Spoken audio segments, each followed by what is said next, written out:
Vamos a discutir ahora acerca de relatividad. Y para discutir de relatividad tenemos que tener claras algunas cosas que hemos visto y estudiado para ondas electromagnéticas y respecto de óptica en particular, bueno, de ecuaciones de Maxwell y ondas electromagnéticas. Vamos a discutir algunos problemas que se dan de inconsistencia entre la física de Newton y la nueva física de Maxwell. Vamos a hablar de la física de Maxwell, la teoría electromagnética en el fondo. Entonces vamos a ver cómo chocan estos dos modelos de la naturaleza y cómo los físicos logran tratar de encajar todo esto en un único modelo que sea consistente entre sí. Bueno, lo primero es que la relatividad nace con Newton, es decir, el concepto de la relatividad original es newtoniana. Y hay algunos ejemplos prácticos que nos van a ayudar a entender acerca de en qué consiste la relatividad newtoniana. Y lo primero que tengo que definir es el concepto de sistemas de referencia inerciales. Vamos a ver qué se recuerdan ustedes acerca de la ley de inercia. ¿Qué me pueden decir acerca del principio o la ley de inercia? Yamil Cortés, que el principio de inercia es sobre un cuerpo que tiende a seguir en su estado inicial. Si está en movimiento, tiende a seguir en movimiento. Si está en reposo, tiende a seguir en su estado de reposo. Ya. ¿Algo más que quieras complementar? En este estado no tiene aceleración. Ya, no hay aceleración. Perfecto. Entonces tú dices que el principio de inercia dice referencia a que los cuerpos no tienen aceleración y que por lo tanto se mueven de manera recta, ¿no? O sea, tienen trayectorias rectilíneas y como no hay aceleración, tienen que además tener velocidad constante. Y también hablas del reposo, ¿no? El reposo como una condición particular de aceleración también constante. Perdón, de velocidad constante, ¿no? ¿Alguien más que quiera complementar esto o corregir o denunciarlo de otra manera? Francisca. Más que nada sería complementar algo de lo que dijo el compañero, que ¿Ya? también la única forma de que cambie de estado sería por medio de una fuerza externa que sea aplicada. Perfecto, se requieren fuerzas externas. Pensemos en la siguiente situación, porque no estoy seguro que todos tengan claro qué significa el principio de inercia. Pensemos en una persona que va sentada en el metro. Entonces, voy a tratar de hacer un dibujo de un asiento de metro. Y una persona va sentada en el metro y ve en el pasillo una pelota. Pensemos esta pelota acá. Y improvistamente, esa pelota que inicialmente está en reposo, vamos a poner aquí B sub I igual 0, comienza a moverse.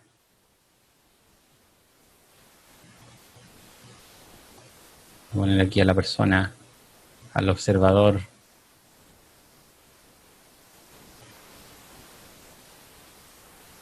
¿Listo? Ha estado a dieta este observador. Entonces, la pelota está en reposo en el pasillo, improvistamente de la nada se empieza a mover. ¿Cómo podríamos explicar esto a partir de las leyes de Newton? Estamos en el escenario de un metro, ¿ya? Entonces voy a poner aquí un ventanal. Entonces esto está ocurriendo dentro de un carro de metro.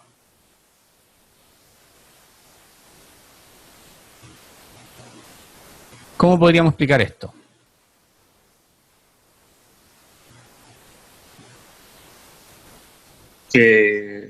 Nicolás, que el metro tuviese cierta velocidad y en cierto momento frenase e hiciese que los cuerpos se fuesen en dirección hacia adelante.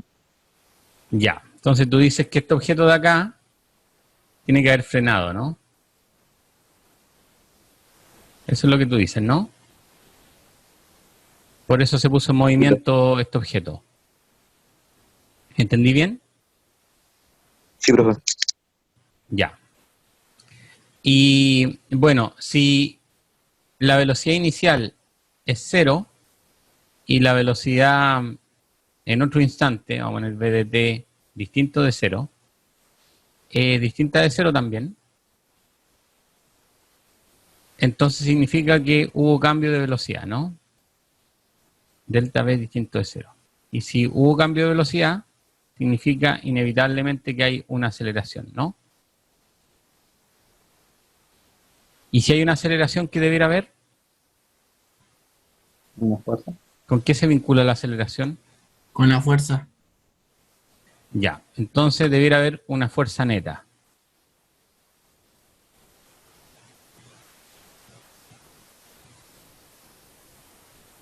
Al menos una fuerza, ¿no? Como mínimo. Ya, y la pregunta es entonces, ¿quién provee esta fuerza para este objeto? ¿Quién creen ustedes que proveyó esa fuerza? ¿Las ruedas? A ver, da uno. Las ruedas o las vías que tiene el tren para poder mover todo el objeto. Ya, pero si nosotros hiciéramos... A ver, ¿dónde lo pongo? Por acá. Si nosotros hiciéramos un diagrama de interacciones de la pelota, vamos a poner aquí pelota. ¿Se recuerdan lo que es un diagrama de interacciones, no? Ujú. ¿Con quién interactúa la pelota? En el suelo.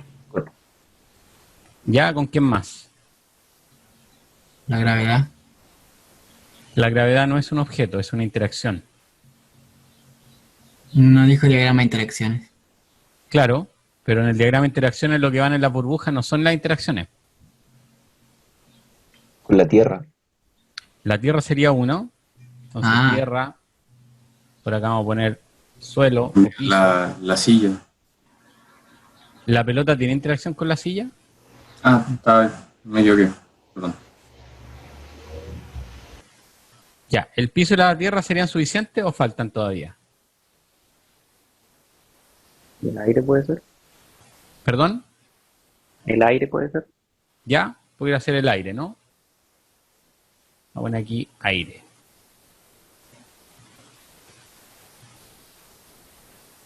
Vamos a poner el aire ahí. Listo, y ahora voy a dibujar las interacciones que serían las líneas que unen estos objetos, ¿no? Entonces, la Tierra sería... ¿De qué tipo de interacción sería la de la Tierra?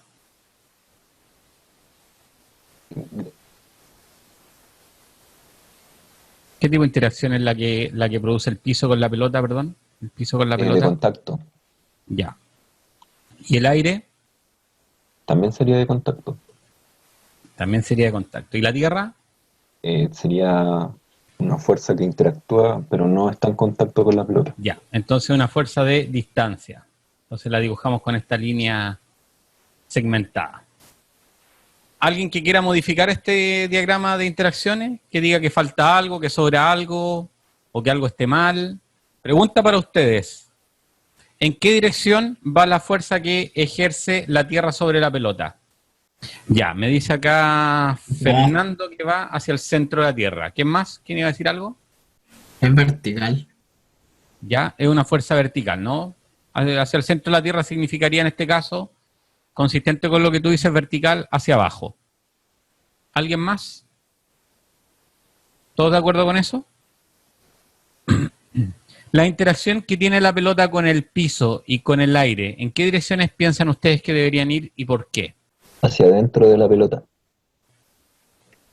¿Ya? ¿Desde dónde hacia dónde? ¿Hacia adentro desde qué dirección? Desde la pared hacia adentro. Ya, pero la pared no es la pelota. Las fuerzas se ejercen sobre la pelota. Este es nuestro objeto de estudio, la pelota.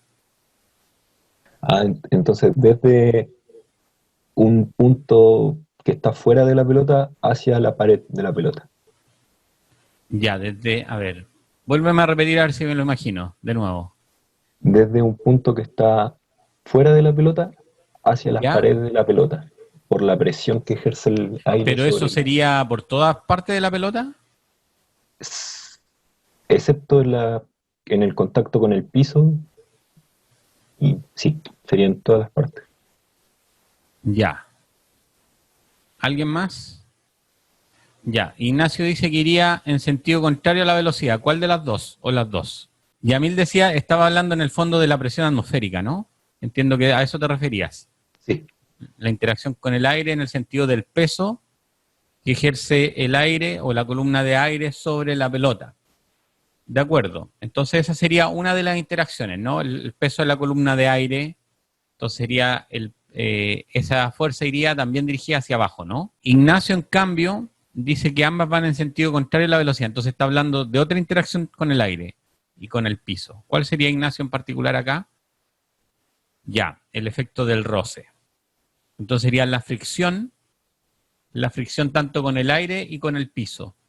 Y esas fuerzas, si la velocidad de este objeto, supongamos en el instante en el cual se pone en movimiento, entonces voy a borrar este de aquí,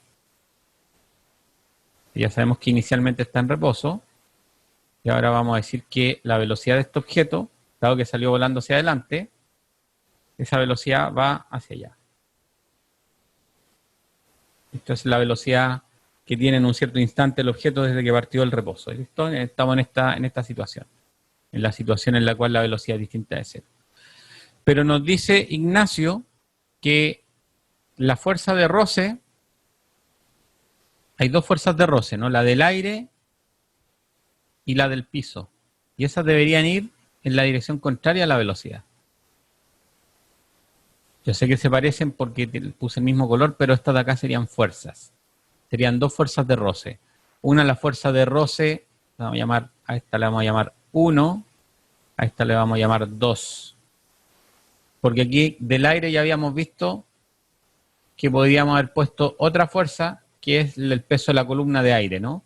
Pero esa fuerza se va a anular también con la otra que tiene el piso, que es la normal, ¿no? Entonces, la del piso, la normal y la de la tierra se van a sumar todas esas y van a dar 0. Entonces, lo único que nos importa aquí son la suma de las fuerzas en la dirección horizontal. Y resulta que la fuerza neta en la dirección horizontal, en la vertical se anulan, sería en esa dirección. Entonces, esto sería la suma de las fuerzas. Perdón, le puse la flecha arriba, pero era desde I y hasta N. Vamos a borrar esa flecha. ¿Me siguen el razonamiento, no? Es un razonamiento relativamente simple, ¿no? Entonces sería la suma de las fuerzas, esta es la fuerza neta, iría en la dirección contraria a la velocidad, de acuerdo con lo que nos está diciendo Ignacio por el roce, ¿no? Las fuerzas de roce. Listo. ¿Hay alguien que se oponga a esto? ¿Quién? ¿Quién hay? Yo, Matías. ¿Este es el caso en el que está frenando o en el que está empezando a avanzar el tren? Porque... No, la situación es esta. Yo no estoy pensando en el tren, mi objeto de estudio es la pelota. Ese es mi objeto de estudio. Entonces, como es la pelota, originalmente está en reposo. El observador es el que está acá en el asiento, ¿listo? La pelota está en reposo en el piso y al improviso se pone en movimiento. Y entonces estamos en esta situación ahora, donde la velocidad es distinta de 0. Entonces, la pregunta es, ¿cuáles son las fuerzas que están actuando sobre la pelota? Y llegamos a estas conclusiones, ¿no? Aire, piso, tierra. Son los objetos que interaccionan con la pelota. Y de todas estas fuerzas, las verticales, tanto la columna de aire, del peso de la columna de aire, como la normal con el piso, como el peso, todo eso en la dirección vertical se anulan, porque este objeto, en principio, como está apoyado en el piso y no se hunde, todas esas fuerzas se compensan. Y lo único que sobrevive, entonces, son las fuerzas de roce, tanto la que produce el piso sobre la pelota, como la que produce el aire. En realidad, en general, el roce con el aire es pequeñísimo y es despreciable. Pero en cualquiera de esos casos, las dos fuerzas van en la dirección contraria al movimiento. Entonces significa que la suma de la fuerza o la fuerza neta va en la dirección contraria de la cual se está moviendo la pelota. Profe, pero el ¿Sí? roce del piso no debería hacer rotar la pelota. Tú dices que el roce con el piso hace rotar la pelota. Ya, pero igual lo frena, ¿no? O sea, el efecto de la fuerza de roce es siempre frenar los objetos. Es que, claro, en este caso solo frenaría un punto de la pelota. ¿Ya? O sea, para que la pelota entre en rotación tiene que tener un torque. Pero aquí ya la pelota se está moviendo, ¿listo? No estoy en el momento en el cual comienza a moverse. En el momento en el que está rotando, ¿no? Y en el momento en que está rotando, la fuerza de roce se comporta igual como la fuerza de roce de deslizamiento. No es la que produjo el torque para que la pelota empezara a rotar. ¿Listo? Se llama roce por rodadura. Fuerza de roce de rodadura. ¿Profe? ¿Sí? ¿Quién ahí? Matías, si la fuerza me indica que va hacia la izquierda y la velocidad hacia la derecha, ¿Ya? no significa que, por ejemplo, si se está moviendo hacia la derecha, no la fuerza debería ir para el otro lado de la fuerza neta. Ya. Buena observación, ¿no? O sea, de acuerdo con este diagrama, si la fuerza va hacia la izquierda y la velocidad va hacia la derecha, este objeto está frenando. De hecho, es lo que suele hacer la fuerza de roce, ¿no? Claro. ¿La fuerza de roce puede poner en movimiento a este objeto? Sí, porque es una fuerza. ¿Ya? ¿Todas las fuerzas tienen que mover a los objetos? Pueden frenarlos. Ya, ¿con cuál de las dos me quedo? ¿Qué dicen los demás? Yo digo que el roce se presenta cuando hay velocidad. Cuando no hay velocidad, es decir, cuando ya haya frenado, creo que ya no va a provocar nada sobre el objeto. Bueno, en realidad existe una fuerza de roce estático. Existe una fuerza de roce estático, pero efectivamente en este caso la fuerza de roce es dinámica porque el objeto se está moviendo. Ya, después dice Francisca acá en el chat, dice que el roce es una fuerza que responde al accionar de otra fuerza. Claro, la otra fuerza de roce. Si hay par de acción y reacción acá, ¿no? Tiene que haber otra fuerza de roce que estaría actuando sobre qué cuerpo.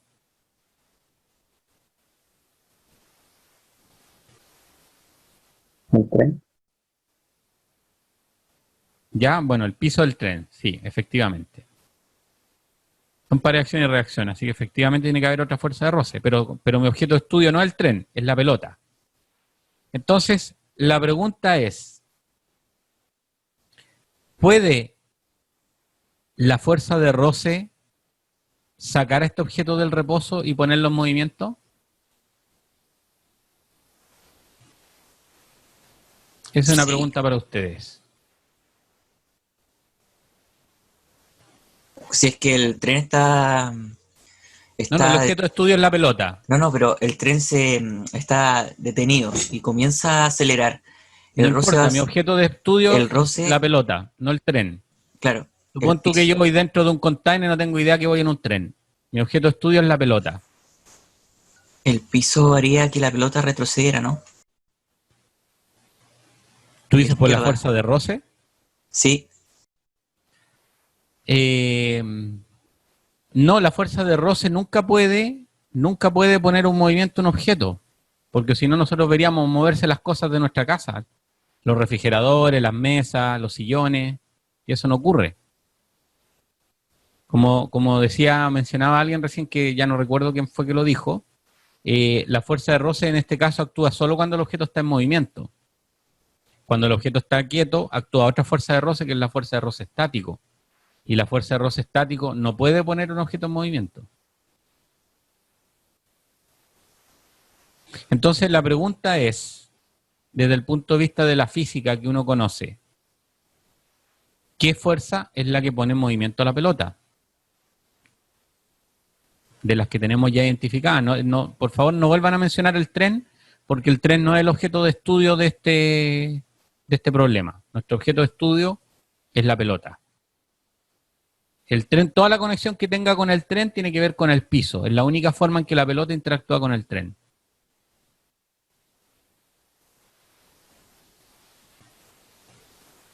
Entonces, ¿quién me puede explicar qué fuerza es la que puso en movimiento o la que aceleró a la pelota? El aire. Pero ya dijimos que el aire también produce una fuerza de roce, ¿no? La mencionamos acá como fuerza 1. ¿La persona que está sentada? la persona, bueno, excepto que tuviera el poder de la fuerza. La inercia. La inercia no es una fuerza. Las fuerzas son las que están en este diagrama de interacciones, ¿no? Entonces, si ustedes creen que le falta algo a este diagrama de interacciones, lo podemos modificar, pero no podemos agregar cosas que no estén en ese diagrama de interacciones. A ver, Lucas me pregunta si no tiene que ver con el impulso. Ya, pero ¿quién da ese impulso?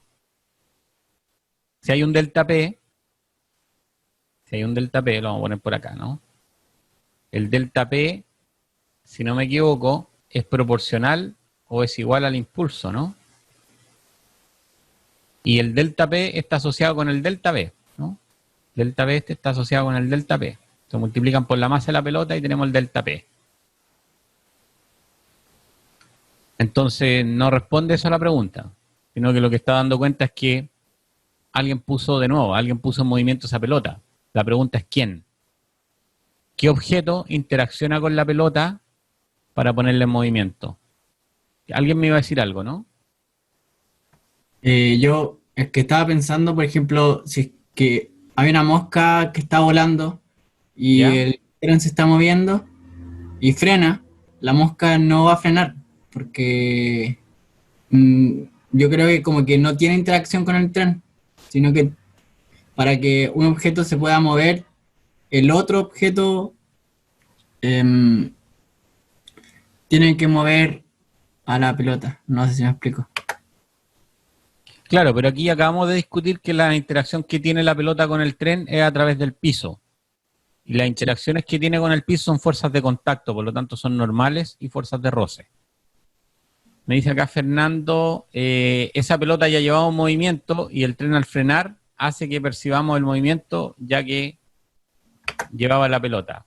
Ya, pero de nuevo, yo estoy aquí pidiendo que usen las leyes de Newton para explicar por qué la pelota se puso en movimiento.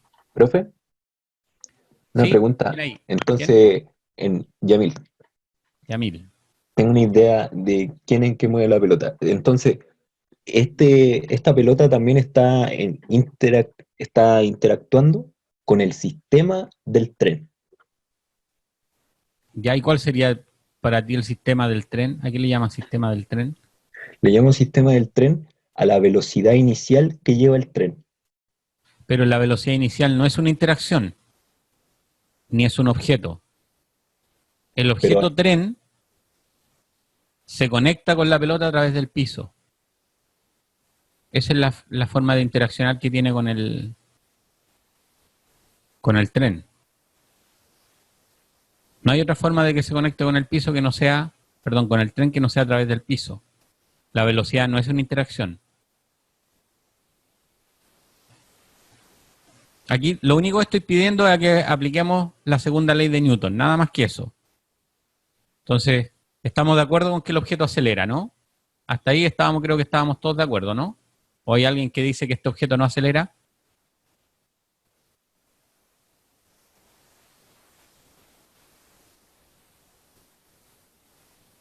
Pareciera que sí, ¿no? Estamos todos de acuerdo entonces que si el objeto cambió de velocidad, entonces significa que hay una aceleración. Y dado que la pelota no perdió más en el camino, si hay aceleración, entonces hay una fuerza neta. Y si uno hace el diagrama de interacción, la fuerza neta apunta hacia la izquierda, pero la velocidad de la pelota es hacia la derecha. Entonces, hay algo que no está bien, ¿no? ¿O está todo bien?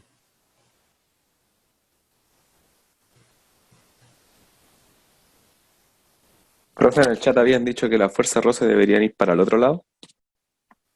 Si fuera para el otro lado, significa que la fuerza de roce es capaz de empujar cosas. Pero estamos considerando que el tren está frenando.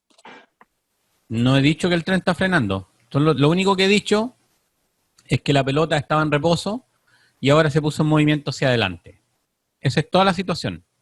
Insisto que mi objeto de estudio no es el tren, es la pelota. De hecho, podría haberle dicho, estoy dentro de un container y pasa esto. Y del container no puedo ver hacia afuera ni oigo nada de lo que ocurre afuera. Mi objeto de estudio es la pelota, no es el tren. Tiene que ver con la aceleración. ¿Qué cosa tiene que ver con la aceleración específicamente? No sé, pero es que me acuerdo que una vez también leí este mismo problema y tenía que ver con la aceleración. ¿La masa de la pelota? ¿Ya? ¿Aceleran distinto? ¿Qué cosa? ¿Qué cosas aceleran distinto? Insisto que mi objeto de estudio es la pelota, solo la pelota. ¿El suelo y la pelota aceleran distinto? Pero yo no estoy estudiando el suelo, estoy estudiando la pelota. Olvídense del resto del universo, solo me importa la pelota y a lo más me podría interesar el piso, porque es la forma en que la pelota está interaccionando con el piso. Y sabemos que esa fuerza es de contacto, entonces cualquier otra cosa que ocurra con el tren, con el universo, con el entorno, no es de mi interés, porque mi objeto de estudio es la pelota. Que si cambia de velocidad y hay aceleración, por lo tanto la masa igual ejerce, o sea, se podría hacer una relación como de una fuerza. Masa por Es que la aceleración. masa no es una fuerza, la masa es una cantidad escalar. Ni la velocidad es una fuerza, ni la masa es una fuerza. Tampoco las aceleraciones. Las fuerzas son las que hemos mencionado acá, son fuerzas de contacto. Excepto la de la Tierra, que es una fuerza de distancia, el resto son todas fuerzas de contacto. La que ejerce el aire sobre la pelota y el piso sobre la pelota. Y esas fuerzas de contacto son fuerzas que van en diagonal hacia atrás del movimiento. Las componentes verticales se van a anular con las componentes, con la fuerza de la Tierra, bueno, entre ellas se van a anular, ¿no? Y las que sobreviven son fuerzas horizontales que van hacia atrás del movimiento de la pelota.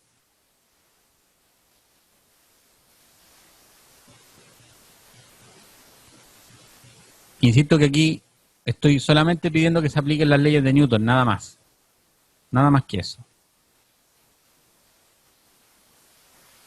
¿Alguien más que quiera decir algo o que identifique dónde está la problemática de esto? Bueno, como no podemos estar hasta el infinito, vamos a continuar. Y la continuación va por acá. La respuesta está aquí mismo, en esta misma pizarra o en esta misma pantalla.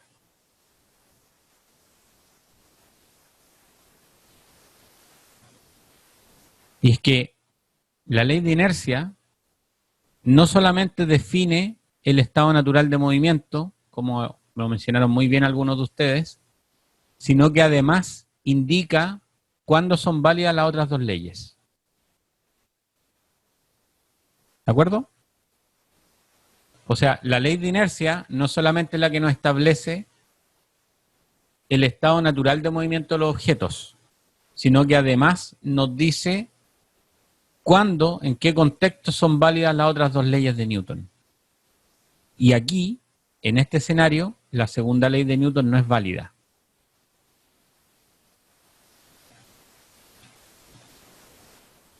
De hecho, salta a la vista, ¿no? El objeto aceleró hacia adelante, por lo tanto la fuerza no puede ir hacia atrás. Entonces, o está mal la ley de Newton o yo la estoy aplicando mal. La respuesta es que la segunda ley de Newton no es válida en esta situación. ¿Por qué? Porque me falta una fuerza. Claramente me falta una fuerza, ¿no? Profe, ¿a qué se refiere con que el sistema sea inercial? Se dice que un sistema es inercial si es que se cumple la ley de inercia. Así de simple. Y este objeto estaba en reposo. ¿Listo? ¿Qué dice la ley de inercia respecto a un objeto en reposo? Tiende a seguir en reposo. ¿Excepto que? Hay una fuerza exterior que ¿Ya? le haga cambiar de estado. Y en este caso, ¿hubo un cambio de estado de movimiento? ¿Y hubo una fuerza asociada a eso? No pudimos determinar la fuerza. Pero No la hay. No la hubo. Porque las únicas fuerzas que hay no podrían justificar que la pelota se mueva hacia adelante. ¿Listo? O sea, de acuerdo con el principio de inercia, los objetos que no están sometidos a fuerza tienen que moverse o a velocidad constante o estar en reposo. Pero no pueden cambiar su estado de movimiento. Y este objeto cambió su estado de movimiento a pesar de que no había ninguna fuerza actuando sobre él. Por lo tanto, este no es un sistema de referencia inercial. Para que el sistema de referencia sea inercial, se tiene que cumplir la primera ley de Newton. Y si no se cumple la primera ley de Newton, tampoco se van a cumplir las otras dos leyes de Newton. Gracias, profe. Se tiene que cumplir que en todos los sistemas de referencia inerciales, que los objetos se van a mover a velocidad constante. Si los objetos están en reposo, puede que el objeto esté en reposo en este sistema y en otro sistema de referencia inercial se va a mover con velocidad constante. Lo que no puede ocurrir es que si en un sistema de referencia inercial el objeto está en reposo, en otro sistema de referencia inercial el objeto está acelerado. Entonces hay una equivalencia entre los sistemas de referencia inerciales. ¿Cómo yo transformo la velocidad? Supongamos que tengo dos sistemas de referencia inercial. Tengo un sistema en el cual un objeto está en reposo y tengo otro sistema de referencia en el cual ese objeto está en movimiento. El mismo objeto, visto en dos sistemas de referencia distintos. Entonces, ¿cómo hago congeniar estos dos valores? El que en un sistema el valor sea 0 y en el que el otro sistema tenga un valor diferente de 0. Y eso se llama las transformaciones de Galileo. Entonces, supongamos que tenemos tres objetos.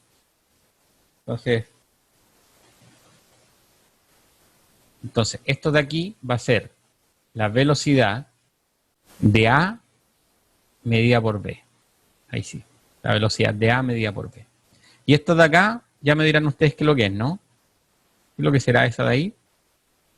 ¿Quién me ayuda? La velocidad de A medida por C.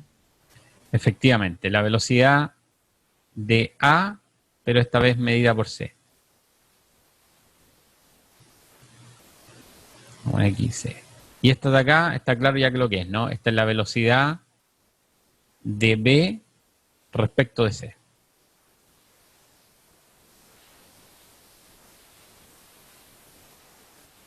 Y esta se llama la ecuación de transformación de velocidades de Galileo.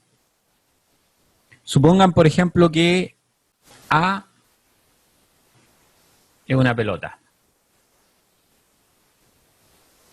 B es el tren o el observador que iba en el tren. ¿Listo?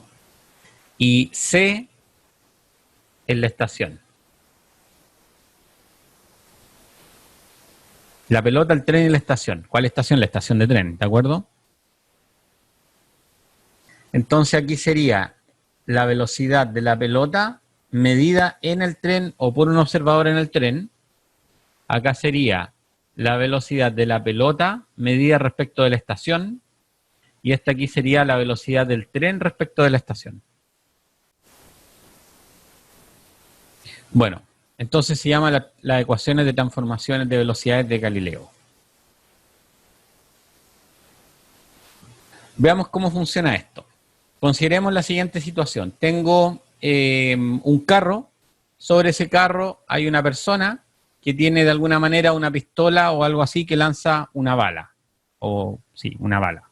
¿Listo? Entonces esto de acá representa una pelota. El carro se está moviendo con esta velocidad amarilla. ¿Listo? Y la persona se está moviendo respecto al carro con esta velocidad roja. La siguiente situación es algo muy similar, pero en vez de tener una pistola, tengo acá una linterna. ¿Listo? Una linterna. Y de aquí lo que sale es un rayo de luz.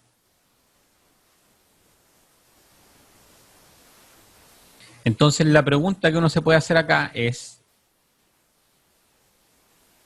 un observador, en este caso seríamos nosotros los observadores, nosotros mirando desde fuera la situación seríamos el observador O. Y entonces vamos a ver al proyectil salir con una cierta velocidad, ¿no? ¿Cómo determinamos esa velocidad? Bueno, aplicando las ecuaciones de Galileo. La velocidad del proyectil medida por nosotros como observadores va a ser la velocidad del proyectil medida respecto del carro menos la velocidad nuestra respecto al carro. Nada más que lo que hice fue aplicar la transformación de Galileo. Lo que hay que hacer es definir los tres objetos que están acá, ¿no? el observador, que seríamos nosotros, el proyectil y luego el carro, que sería este de acá. ¿Dudas, preguntas o comentarios?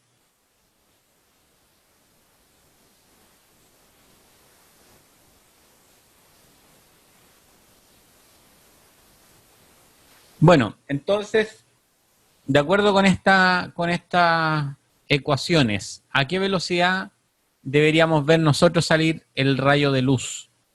Si pudiéramos de alguna manera medir eso, ¿a qué velocidad la veríamos? Habría que hacer algo muy similar a esto, ¿no? En vez de proyectil, sería la velocidad de la luz, ¿no? En vez de proyectil sería el rayo de luz. O sea, P lo reemplazamos por rayo de luz. Y entonces la ecuación queda de esa manera, ¿no? La velocidad del rayo de luz medida respecto a nosotros sería igual a la velocidad de la luz medida respecto al carro menos la velocidad nuestra respecto del carro. Hasta acá, lo único que hice fue aplicar la ecuación que es la ecuación de transformación de velocidades de Galileo. ¿Comentarios? ¿Preguntas?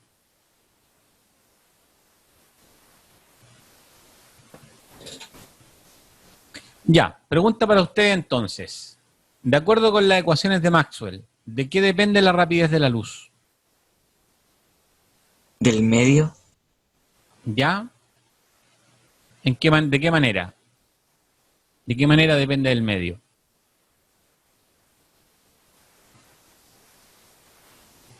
Por la Si densidad. suponemos que es vacío, por simplicidad, que este experimento lo estamos haciendo en el vacío. Sería constante. ¿Cómo? Sería constante la velocidad de la luz. Claro, pero la pregunta es de qué depende, no cómo es, sino que de qué depende la rapidez de la luz. Recuerdo que era una constante. ¿Ya? ¿Qué constantes son? ¿Alguien más que pueda La complementar? longitud de onda y la frecuencia. ¿Cómo? La longitud de onda y la frecuencia. No, la longitud de onda y la frecuencia solamente se pueden asociar a ondas periódicas. Pero uno puede tener un pulso de luz. No tiene por qué ser una onda periódica. Entonces no puede depender de eso. El E Estamos sub hablando 0 siempre de las ecuaciones de Maxwell, ¿no? ¿Sí? del E sub 0 y el mu sub 0. Ya, de dos constantes. De hecho, cuando Maxwell deduce la ecuación de onda llega a esto, ¿no? Que la velocidad de propagación en el vacío, que le hemos llamado c, es 1 partido por la raíz cuadrada de mu sub 0 y epsilon 0 en raíz. Esto sale de combinar las ecuaciones de Maxwell. Dos constantes. Dos constantes que dependen del medio. En este caso, en el vacío, tienen un valor que es mu 0 y epsilon 0 tiene un valor bien conocido que se mide de otros experimentos que no tienen nada que ver con luz. ¿De acuerdo? Entonces depende de un par de constantes. Entonces, si depende de un par de constantes, no puede depender del observador. ¿O sí? No. No puede depender del observador, porque depende de estas dos constantes.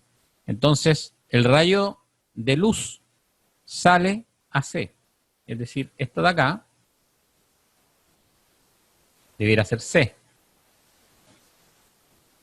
¿Listo? Pero también debiera ser C acá. Porque no depende del observador. De acuerdo con las ecuaciones de Maxwell, no depende del observador. Depende de estas dos constantes. ¿Listo?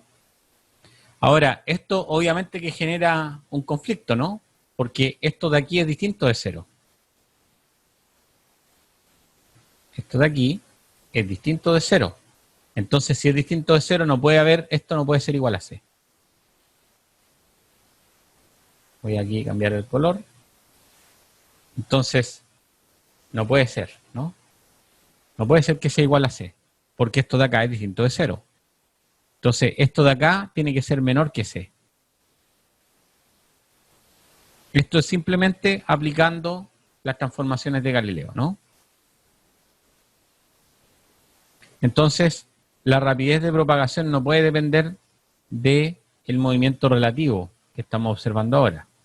Este es un problema que surgió luego de las ecuaciones de Maxwell, ¿no? O sea, estamos hablando de las últimas 2 décadas, tal vez del 1800. Entonces, ¿cómo solucionamos este problema? Porque claramente hay un problema, ¿no? Entonces, lo que hizo la gente fue suponer que existía un medio que le llamaron el éter.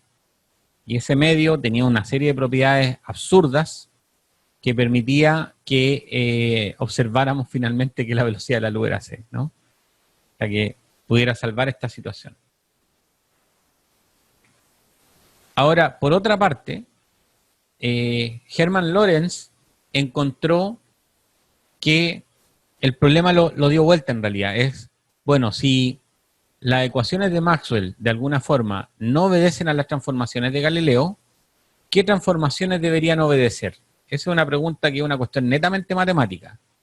Supongamos que, o sea, ya sabemos que las ecuaciones de Maxwell no cumplen las transformaciones de Galileo. ¿Por qué? Bueno, porque el experimento pensado que acabamos de discutir no es consistente. No es consistente con las observaciones. Entonces la pregunta que uno se puede hacer a la inversa es, ¿qué transformaciones deberían cumplir? Y esto se llaman las transformaciones de Lorentz. Transformación de velocidades de Lorentz. Y Lorentz descubrió que es una ecuación muy parecida pero no igual, a la ecuación de Galileo, con un factor correctivo que está en el denominador, que es este factor de aquí. Este factor de aquí es un factor correctivo, que si ustedes se dan cuenta, si ese factor correctivo tiende a 0, entonces lo que se hace es recuperar las transformaciones de Galileo, ¿no?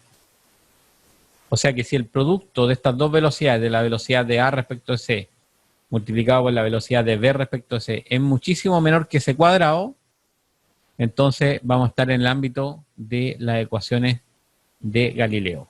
Profe, ¿podría repetir esa transformación de Lorentz? Sí, lo que está en el numerador de la ecuación es lo mismo que habíamos visto en las transformaciones de Galileo. Solo que ahora en el denominador aparece un término correctivo que es el que encerra en rojo. Y ese término correctivo tiene una fracción, un numerador y un denominador. El denominador es C cuadrado y en el numerador es el producto de estas dos velocidades. ¿Cuál velocidad? Las mismas que están en el numerador. ¿Listo? Las mismas ecuaciones, o sea, las mismas velocidades que están en el numerador están ahora en el numerador de este denominador, que están en el denominador, ¿no? Yo sé que puede parecer confuso, pero estoy seguro que ustedes me entienden. Entonces, este producto de velocidades son estas velocidades que están acá en el numerador. Y ocurre que si este producto de velocidades es pequeño respecto a ese cuadrado, se obtiene que estas ecuaciones se reducen a las transformaciones de Galileo. Bueno, la pregunta que uno se puede hacer aquí es si las transformaciones de Lorentz serán las correctas en vez de las de Galileo. Una pregunta absolutamente válida. La respuesta que dieron los físicos a esto es que no podía ser. No podía ser que Galileo estuviera equivocado, porque a la vez Galileo pone los cimientos de las leyes de Newton. Es decir, las leyes de Newton están basadas en los trabajos de Galileo. No puede ser que Galileo esté equivocado porque Newton no está equivocado. A menos que Newton esté equivocado.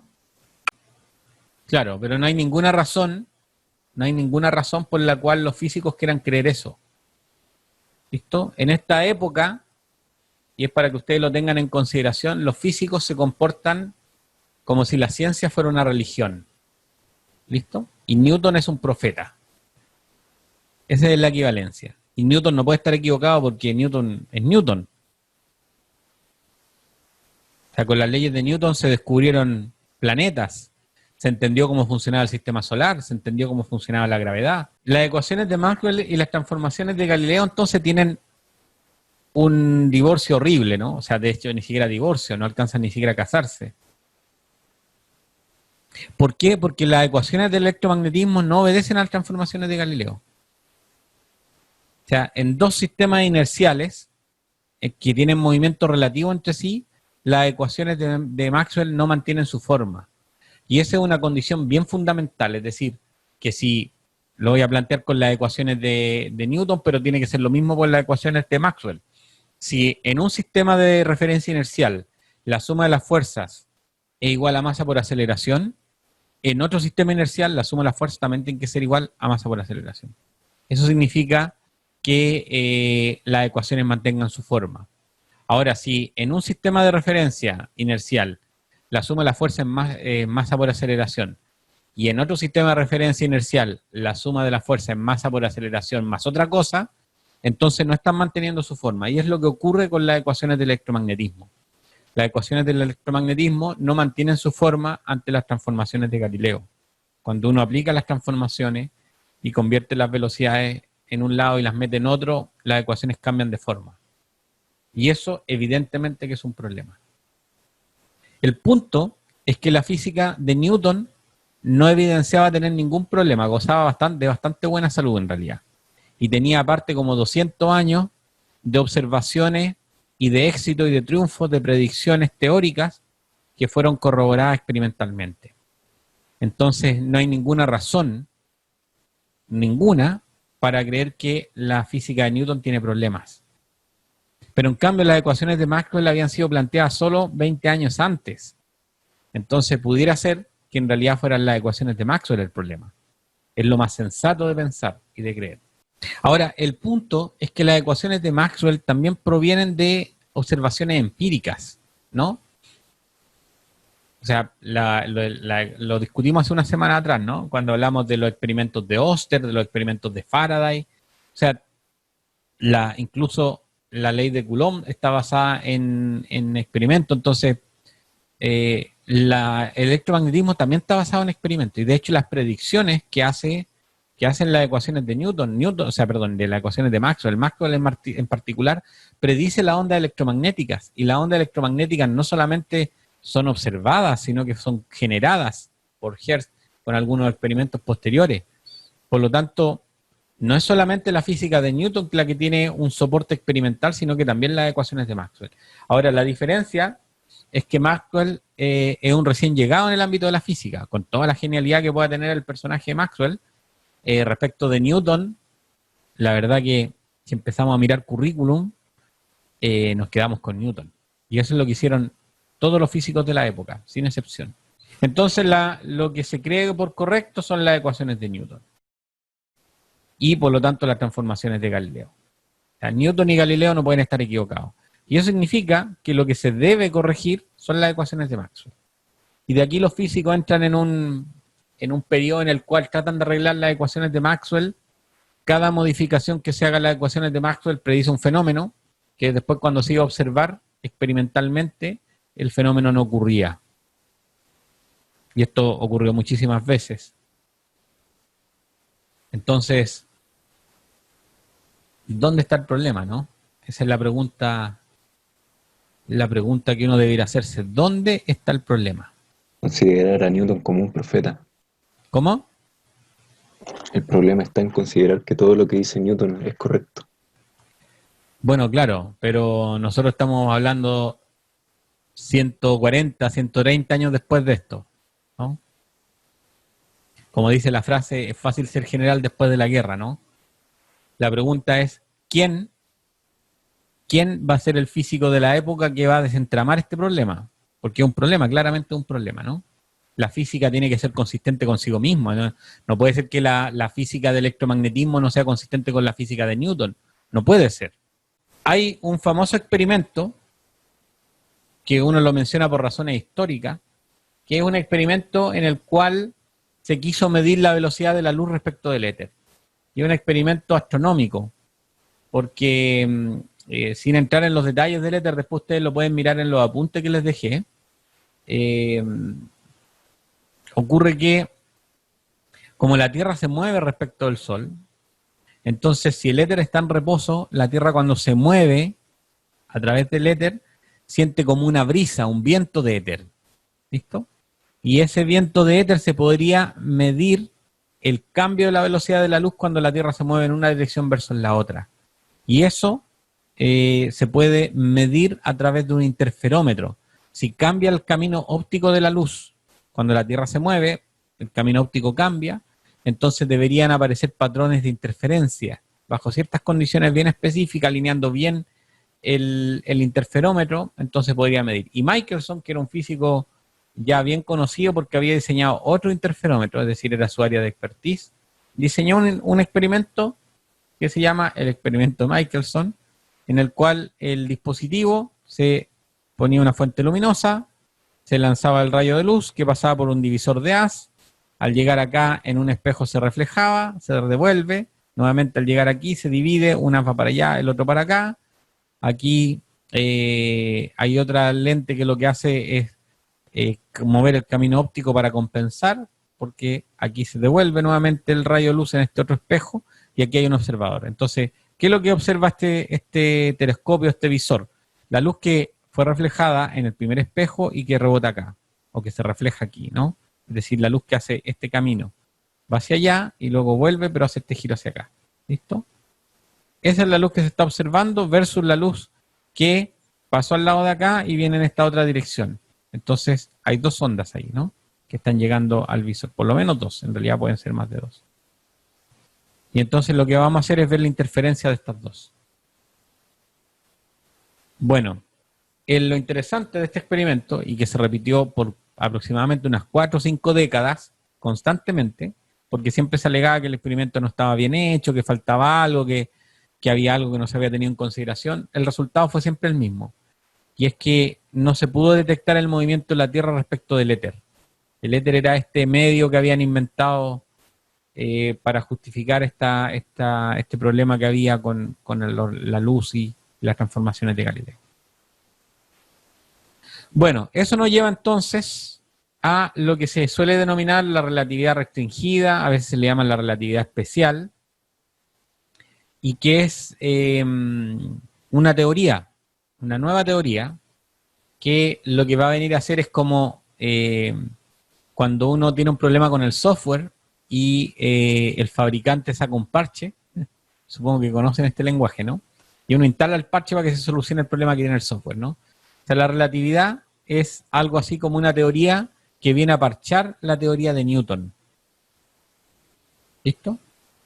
Ahora, lo interesante es que la teoría o los postulados de la relatividad provienen de un físico que era absolutamente desconocido en su época y que además no trabajaba en la academia. Era un físico que había sido excluido de la academia. Tenía un trabajo medianamente decente, pero no académico, en una oficina de patentes. Ya me imagino que saben a quién me refiero, ¿no? Entonces, bueno, ¿quién fue este físico? Era un joven Albert Einstein. Entonces, Einstein publicó un artículo que se llama Sobre la electrodinámica de los cuerpos en movimiento. Y la verdad es que el título es muy acertado. Nosotros no hemos discutido acerca de otro problema que tiene que ver con el hecho de que la fuerza magnética depende de la velocidad, ¿no? Y la velocidad es relativa, depende del observador. Entonces, pensemos, por ejemplo, en dos cables paralelos por los cuales circulan cargas, electrones, pensemos, ¿no? Entonces, hay una fuerza de repulsión de los cables producto de los electrones, pero bajo ciertas condiciones y bajo cierto movimiento, lo que uno podría observar es que aparece una fuerza magnética. Si aparece una fuerza magnética, si yo me estoy moviendo con los electrones, por ejemplo, los electrones están en reposo y la fuerza es eléctrica. Pero si yo estoy en reposo respecto al alambre, entonces voy a ver que aparece una fuerza magnética y bajo ciertas condiciones esa fuerza es atractiva. Entonces un observador observa una fuerza repulsiva y otro observador observa una fuerza atractiva. Y eso evidentemente que es un problema electrodinámico. Entonces por eso que está el título de este artículo, sobre la electrodinámica de los cuerpos en movimiento. Y entonces Einstein lo que hace es decir, si nosotros suponemos las tres siguientes cosas, entonces se arregla todo. ¿Cuáles son esas cosas que hay que suponer? Primero, que el éter no existe. Es la primera cosa que hay que descartar. El éter no existe y la rapidez de la luz es la misma para todos los observadores inerciales. Primera conclusión de Einstein. Segunda conclusión de Einstein. Las transformaciones de Lorentz son las correctas y no las de Galileo. Tercera conclusión de Einstein. Hay que modificar las leyes de Newton a la luz de las dos cosas anteriores. ¿Cuáles son los postulados entonces de la relatividad? Los postulados de la relatividad son dos. El primer postulado se llama el principio de relatividad. Y el principio de relatividad afirma que las leyes de la física son las mismas en todos los marcos o en todos los sistemas de referencia inerciales. Primer postulado, principio de relatividad. O sea, las leyes de la física, si para un observador inercial la suma de la fuerza en masa por aceleración, para otro observador inercial, independiente de cómo se esté moviendo, siempre que sea observador inercial, la suma de la fuerza también tiene que ser masa por aceleración. Entonces las leyes de la física no pueden cambiar para un observador u otro, tienen que ser siempre la misma. Estamos siempre en el marco de los sistemas de referencia inerciales. Y el segundo postulado, que le vamos a llamar la invarianza de la rapidez de la luz, dice que la rapidez de la luz en el vacío es la misma en todos los marcos de referencia inerciales y no depende ni del movimiento ni de la fuente ni del observador. ¿Profe? ¿Sí? ¿Quién? Y Matías, ¿hizo estos postulados en base a experimentos y todo eso, cierto? No, esto es teórico, absolutamente teórico. ¿Y cómo dice que las transformaciones de Lorentz son correctas y las de Galileo no? Porque se postula. Y lo dijo así, Los ¿no? postulados son hipótesis, son la base de una teoría. Tú postulas que ocurre eso y de ahí construyes tu teoría suponiendo que eso es correcto. Ah, sí, pero después construyó la teoría en base a esto. Claro, de ahí, o sea, los postulados son la base de la teoría. De ahí hay que ver qué consecuencias tienen estos postulados. Ah, ya. Gracias. ¿Listo? Los postulados son... en general los postulados no provienen de las observaciones. O sea, uno podría tenerlas en consideración, pero no es algo que se concluye de las observaciones, sino que algo que uno dice, esto son mis hipótesis, sobre esto voy a trabajar. Y después lo que uno hace es construir el modelo y ver si el modelo se parece a lo que se observa. ¿Listo? Por ejemplo, las leyes de Newton son postulados, son principios, no provienen de ninguna parte. ¿Cómo se sabe que la fuerza neta es de P a dt? No hay forma de saber eso, no se deduce en ninguna parte. Se postula. Lo mismo que la ley de acción y reacción y el principio de inercia. Entonces lo que está haciendo esto es sentar las bases de una nueva mecánica en el fondo, ¿no? Porque ahora toda la mecánica de Newton tiene que someterse a estos dos principios.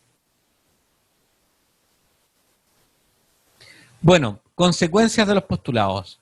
Hay tres consecuencias fundamentales que se derivan de los postulados de la relatividad, que son estos dos. El primero es la simultaneidad, la relatividad de la simultaneidad.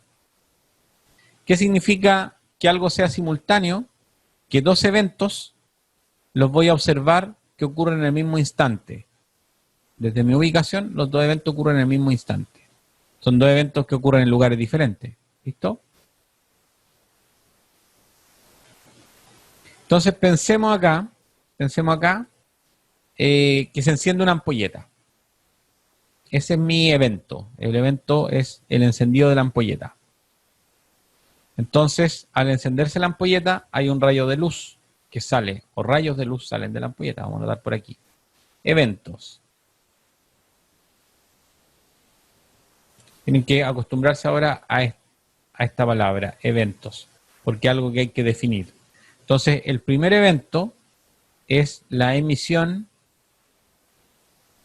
de rayos de luz.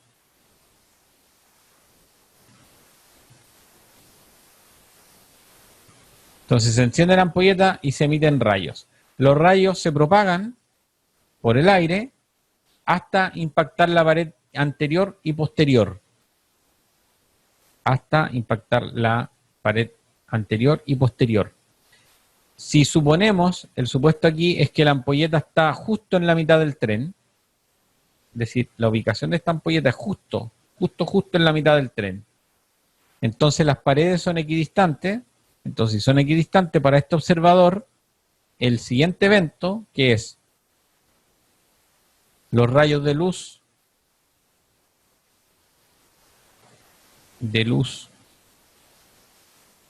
impactan a la pared anterior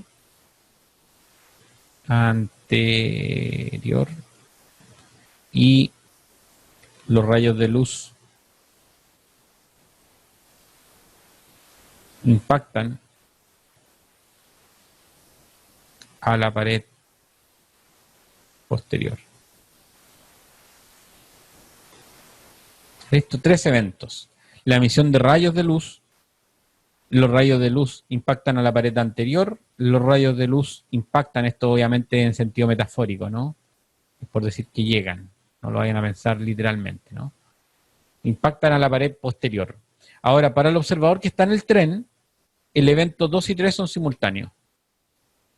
¿Por qué? Porque las paredes están equidistantes. Ahora, ¿qué pasa si este tren está en movimiento y nosotros lo estamos observando desde fuera? ¿Van a ser simultáneos los eventos 2 y 3, según ustedes? ¿Qué me dicen? Sí, porque la varianza de la rapidez de la luz, o sea, hay invarianza de la rapidez de la luz. Ya, entonces tú dices que los dos, ahora si el tren se está moviendo y nosotros lo estamos mirando de fuera, los dos eventos también son simultáneos. O sea, los rayos de luz llegan al mismo tiempo en las dos paredes. Por postulado, sí. Ya. ¿Quién más? Yo, profe Nicolás Valenzuela. Nicolás, La ¿qué rapidez dice de la Nicolás? luz es invariable, pero no así en este caso la trayectoria que tiene que recorrer el rayo. Porque si el ¿Ya? tren ¿Por está qué? avanzando, debería igual ser un... No se encontraría equidistante, sino que habría igual una diferencia entre la pared posterior y la anterior, ¿Ya? ¿Y eso sería debido a qué? debido al desplazamiento que está teniendo el tren con respecto al rayo que ya se emitió. Ya, perfecto. Entiendo. Entonces lo que tú estás diciendo es algo como esto, ¿no? En la medida que el rayo va viajando hacia la pared anterior, a la delantera, bueno, la anterior, está bien, ¿no? La pared se viene acercando. Para el rayo de luz la pared se viene acercando, ¿no? Sí. Y en cambio, para la pared posterior, a medida que el rayo de luz va viajando, bueno, viajando también entiéndanlo en el sentido figurado, ¿no? Lo que está ocurriendo es que la luz se propaga. Pero supongo que en el lenguaje me están siguiendo, ¿no? Entonces, a medida que el rayo de luz se va acercando a la pared posterior también se va alejando. Entonces, eso significa que los rayos no pueden llegar al mismo tiempo. Entonces, los eventos 2 y 3, que eran eventos simultáneos para el observador, que va dentro del tren, ahora no van a ser simultáneos para el observador fuera del tren. O sea, cuando llega el rayo de luz a la pared posterior, a la pared anterior aún no ha llegado el otro rayo. Entonces, un evento que es simultáneo para el observador que está acá, no lo es para este otro observador.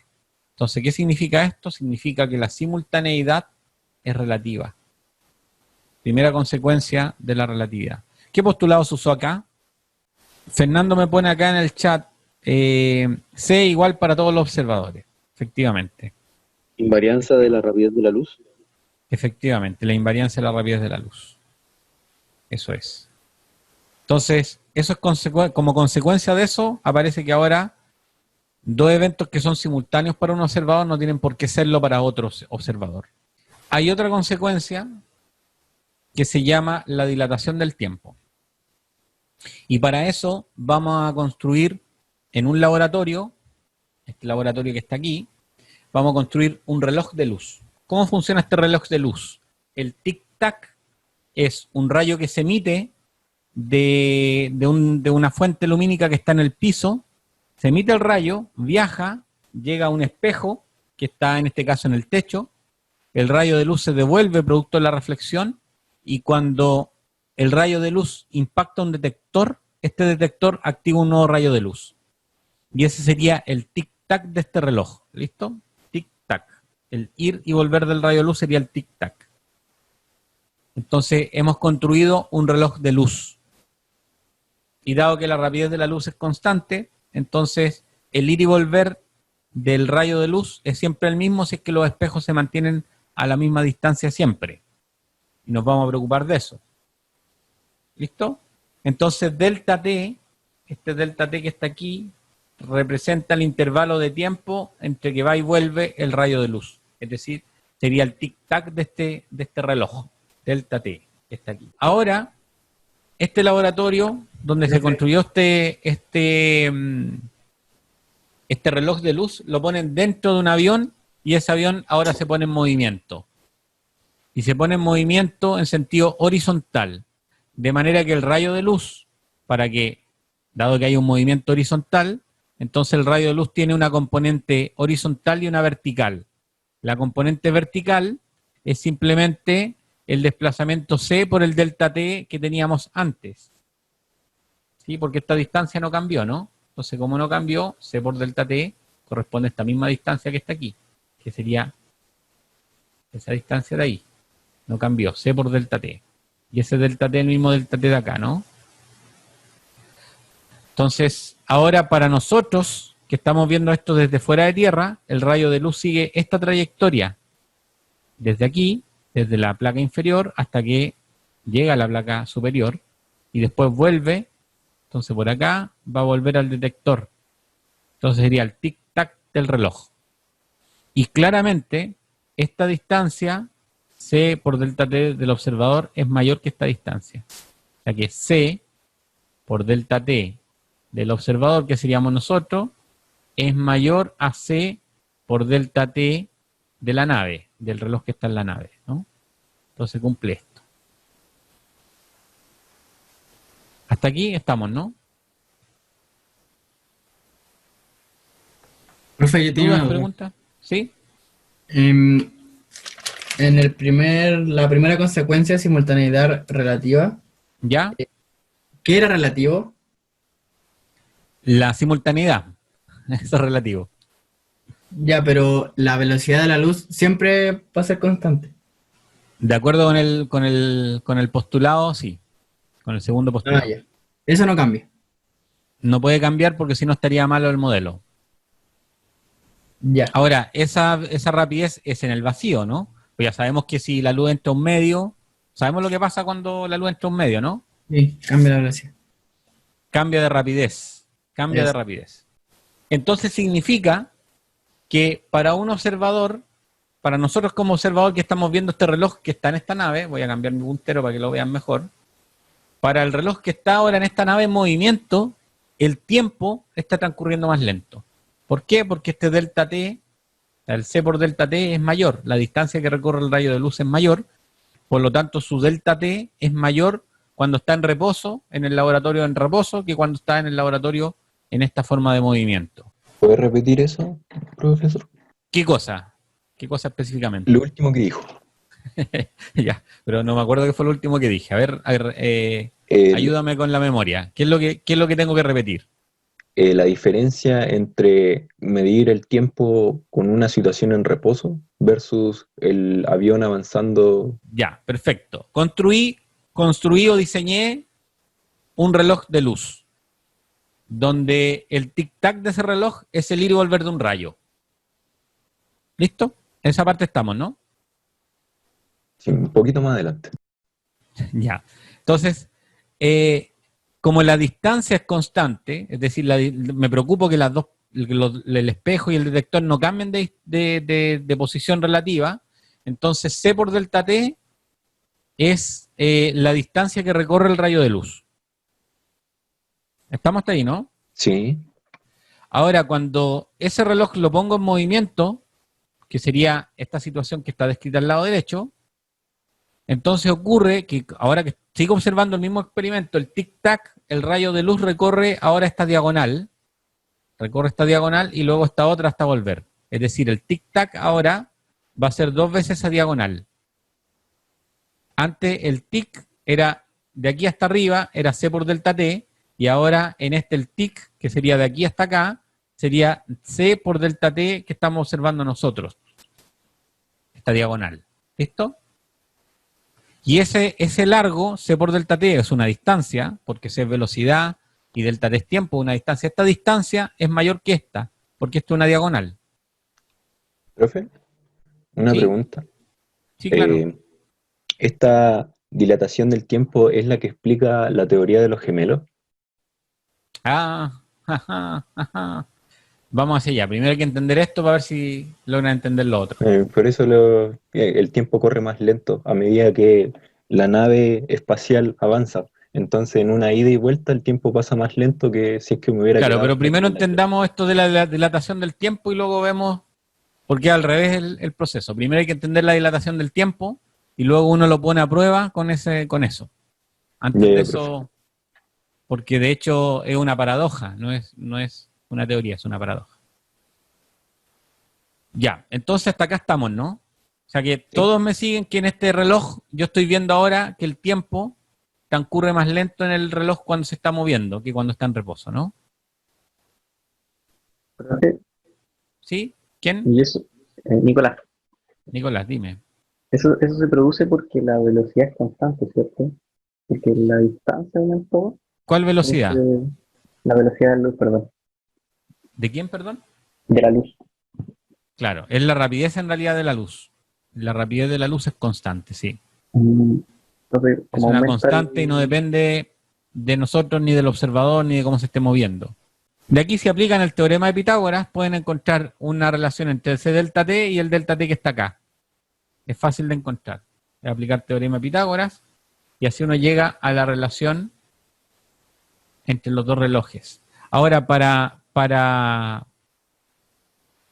vamos a introducir un concepto que es el de el intervalo propio. Entonces, si los dos eventos en cuestión que yo estoy estudiando ocurren en el mismo lugar, el tiempo que se mide se llama el intervalo de tiempo propio. Por ejemplo, aquí, ¿cuáles son los eventos? Los eventos son emisión del rayo luz y el evento 2 es detección del rayo luz. Esos son los dos eventos, emisión y detección.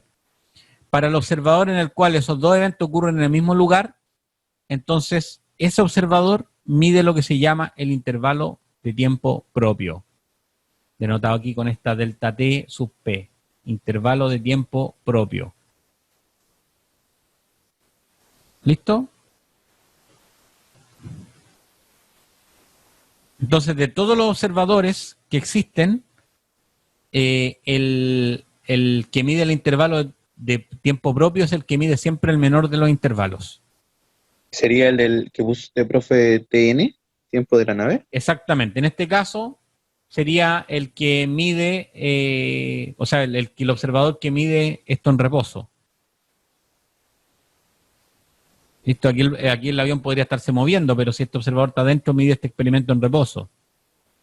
Ahora, si este avión está, no sé, en la pista de vuelo y está quieto, entonces nosotros estaríamos viendo esto y seríamos nosotros también, mediríamos el intervalo propio, en este caso. ¿Listo?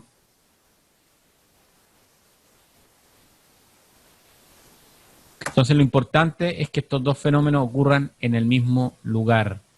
Como les decía, aplicando teorema de Pitágoras, se puede demostrar la relación entre los dos intervalos de tiempo. Continuamos la próxima sesión. Que les vaya bien.